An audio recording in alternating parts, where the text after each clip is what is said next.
ဒီနေ့မှာတော့ပဲပုံငုတ်တီးချက်နဲ့တိုးဆရာမျိုးစုံကိုထမင်းမိမ့်နဲ့စားတော့မှာဖြစ်ပါရှင်။ကကအောင်မင်္ဂလာရအောင်အားလုံးပဲမင်္ဂလာပါရှင်။ဒီနေ့မှာတော့တင်လေးကရှမ်းပြည်အစားအစာဖြစ်တဲ့ပဲပုတ်ဟင်းကုံညုတ်တီးဆက်ဆက်လေးနဲ့တိုးဆရာမျိုးစုံကိုချက်ပြတော့မှာဖြစ်ပါတယ်ရှင်။မချက်ခင်မှာပဲအိမ်နောက်ဖေးအမေရဲ့ကုံစိမ့်ဆိုင်ကိုလိုက်မွေခဲ့ပါတယ်ရှင်။မိုးရတီဆိုတော့လေအတီးနံတွေအားစားလို့မကုန်ဘူးပေါ့နော်တိုးဆရာတွေကအမျိုးစုံရှိတာပေါ့နော်ဒီနေ့တိုးဆရာကတော့ကော်ရခါတီးရဲ့ပဲရှောင်းလျာတီးရဲ့ပြီးတော့ခရမ်းတီးတွေပေါ့နော်အကုန်လုံးကလလဆက်ဆက်တွေပေါ့နော်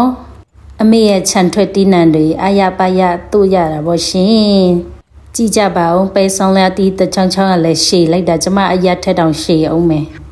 နှလုံးသုံးလုံးနဲ့တင်လေဟိုစားတအိမ်လုံးစားလို့ရတာပေါ့နော်များမှများပဲကြမ်းပြီးတော့အမေတို့ကလေစိုက်ထားတာတော့ဘာပိုးသက်စေးမှမတုံးဘူးပေါ့နော်သူစိုက်တုံးခတ်ဆိုမေဩစာအဖေဆိုလို့ရှိရင်လဲနွားချီတွေပဲသူတုံးတာပေါ့နော်အကုန်လုံးက organic လလဆက်ဆက်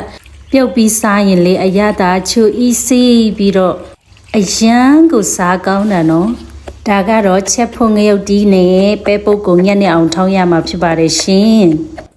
ဒီလိုလေးထောင်းညက်နေအောင်ထောင်းမှအရသာပို့ပြီးရှိတာပေါ့နော်ငရုတ်တီးချက်ဆိုတာစီပူလာပြီဆိုတော့ထောင်းထားတဲ့ငရုတ်တီးနဲ့ပဲပုတ်ကိုအရင်ဆုံးစီတက်မှာဖြစ်ပါတယ်ရှင်စီတက်ပြီးမွေးလာပြီဆိုတော့ခရမ်းချင်တီးလေးထည့်ပါမယ်ရှင်ခရမ်းချင်တီးတွေချိန်ပြီးတော့အနေရလာတဲ့အထီးချက်ရမှာဖြစ်ပါတယ်ရှင်နောက်ပြီးအရသာအတွက်ရလေကျမတို့စားနဲ့အချုံမုံပဲထည့်တာပေါ့နော်ငယ်တီဟင်းကိုလေဒီလိုမီအေးအေးနဲ့ချက်ရင်ပို့ပြီးတော့အရသာရှိတာပေါ့နော်ဒီလောက်အနေထားဆိုရေလောင်းပြီးတော့စီပြန်ရေကြံလေးချက်မှာဖြစ်ပါတယ်ရှင်ထမင်းနဲ့စားလို့ရတဲ့ပြပြကလေးစီပြန်ရေကြံအနေထားလောက်ဆိုရင်တော့ရပါပြီပေါ့နော်စားလို့ရပါပြီရှင်ဒီလောက်အနေထားဆိုစားလို့ရပါပြီရှင်သမင်းခုရအောင်နော်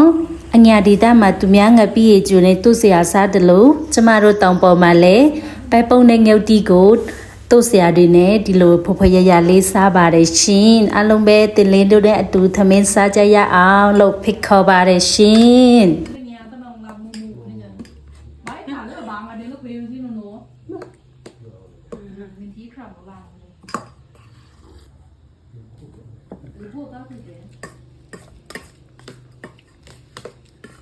làm bó bụng con cái phi trọng đó còn nó